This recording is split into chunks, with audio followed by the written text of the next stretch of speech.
Yo, how's it going, everyone? This is Mitchell Mander here, and welcome to another review of the Pokemon Journey series. We're going to be covering episode 70 in today's review, and it's the Morpeko episode, a Team Rocket focus episode. So how was the episode overall? Well, before I get into that, if you're new to the channel and you like this type of content, be sure to like, subscribe, and hit that notification bell. It would be pretty awesome if you did that. Anyways, let's get on to the review, shall we? Now, the episode begins at the Team Rocket hideout in Vermilion City, and once again Morpeko is just eating everybody's food. At this point, they're getting kind of sick of Morpeko, so Jesse has James take Morpeko back to the wild to get rid of it. Because they don't want it anymore. It's just eating all their food, they're starving all the time, it's getting in the way of their plans. So, James has to be the one to get rid of Morpeko. So, as he's walking, and Morpeko is actually eating some of its snacks, and actually shares some with James. It has some snacks in its pocket. But anyways, James attempts to leave Morpeko behind, but Morpeko quickly catches back up to James. As they're walking through the city, Morpeko goes into its hangry mode, so James has to buy a bunch of food for it, and try to appease it, so he tries to sneak away again. And he thinks he's successful this time around, but they head back to the hideout, and who's there? Morpeko.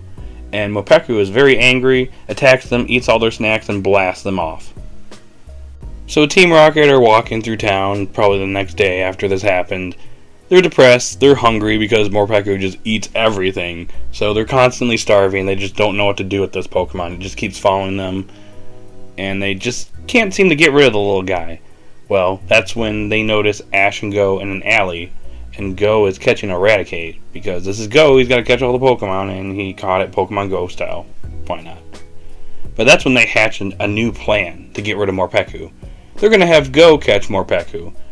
But every time they try to get Morpeko in Ash and Go's way, or basically throw Morpeko right at Ash and Go, put him right in front of them, either Morpeko walks away, or they somehow look away from Morpeko, or in the case of Jesse dressing up as a fortune teller, trying to tell Go that his next Pokemon catch is going to be Morpeko, she ends up pointing to a Pidgeotto, which Go thinks that, yeah, that's going to be my next capture. Thanks, lady. So yeah, every time they try to get Go to catch Morpeko, it just fails. Now Team Rocket are just hanging out in this park in Vermilion City, having failed to get Go to catch Morpeko. But Morpeko over here goes into its hangry mode. It's super hungry and it sees a delivery truck full of food. It gets on board and the delivery truck takes off. James is a little worried, but everybody else is like, no, stop. This is for the best. We finally got rid of Morpeko. Now we can go back to actually eating for a change, eating well for a change, and not having to deal with that little pest. So they head back to their hideout. And by pure coincidence, that delivery truck actually delivers food to the Sock Rocky Labs, so that Ash and Go can feed the Pokemon.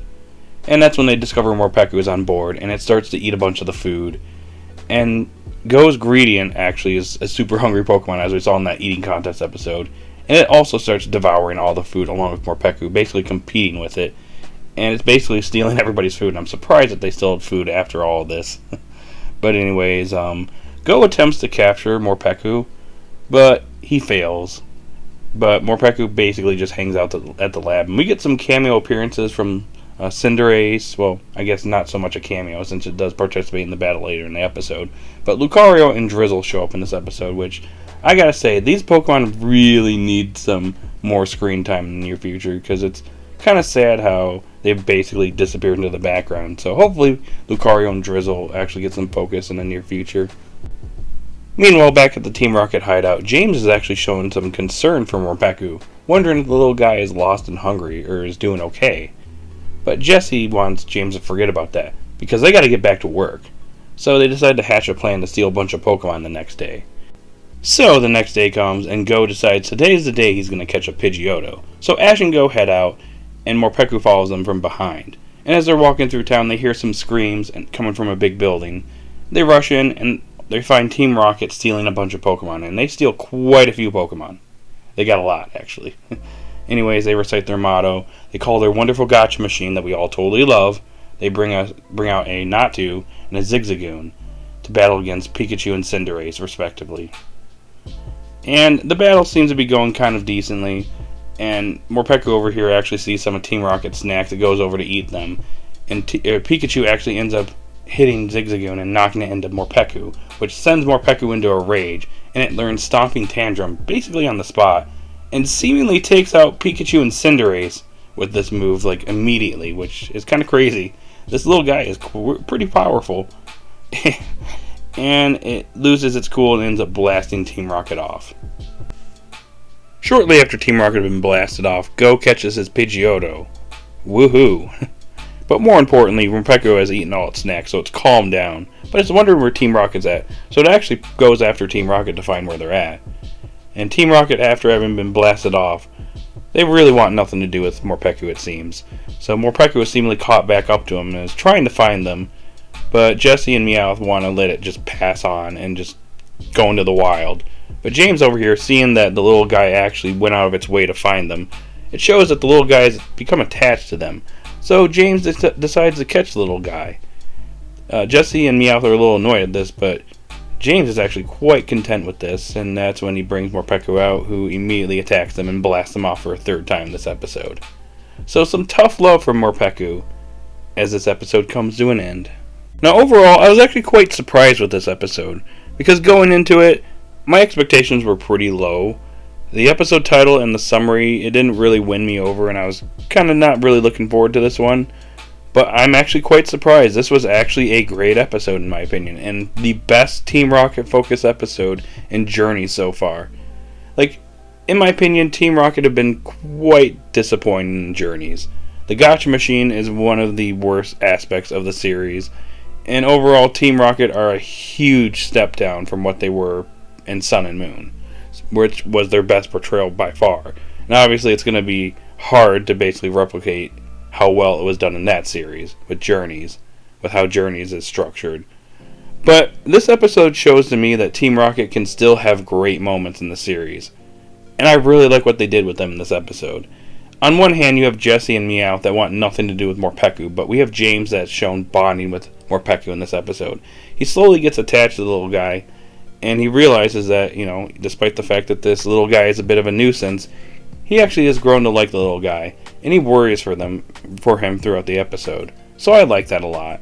And not only that, on the other side of things, Morpeko is actually good in this episode. Because before this, I haven't really cared for Morpeko, because Morpeko has just felt like a gag, as it's just hungry all the time, and just attacks Team Rocket whenever they don't feed him right away. Which has been kind of a little bit of a gag that I haven't really cared for. It got kind of old pretty quickly. So, it was used a lot in this episode. But in this episode, you see that Morpeko, it shows that it's actually gotten attached to Team Rocket over time. And it actually has grown to care for them. Maybe giving them a little bit of tough love from here to there. But overall, you see that Morpeko, he's growing attached to Team Rocket. And James has gotten attached to the little guy. So I really like what they did with Morpeko in this episode. I actually like Morpeko a little bit more thanks to this episode. And now, because of this episode, we really need to have an episode where Jessie catches Choodle. Because even though Choodle hasn't really made much appearances, as much as, I guess, Morpeko, Choodle needs to be captured as well, because Choodle is basically hanging out in the Gotcha Machine, and I really think that the little guy should actually be captured by Jessie. We have Morpeko with James now, so why not give Jessie a Choodle? It represents a new generation of Pokemon, and is a good fit for her, so hopefully that happens in the near future. Now, the only thing I really didn't care for in this episode was Go's captures. Obviously, whenever he catches a Pokemon Go style, a lot of these Pokemon tend to just disappear into the background and just make cameo appearances at the Zocrocky Labs, which is really disappointing, which is exactly what I'm expecting for Pidgeotto and Raticate. Now, granted, I understand why they use Raticate for Go Catch and Raticate in this episode. It was to drive the whole plot line of Team Rocket trying to get Go to capture Morpeko, which he ultimately failed at.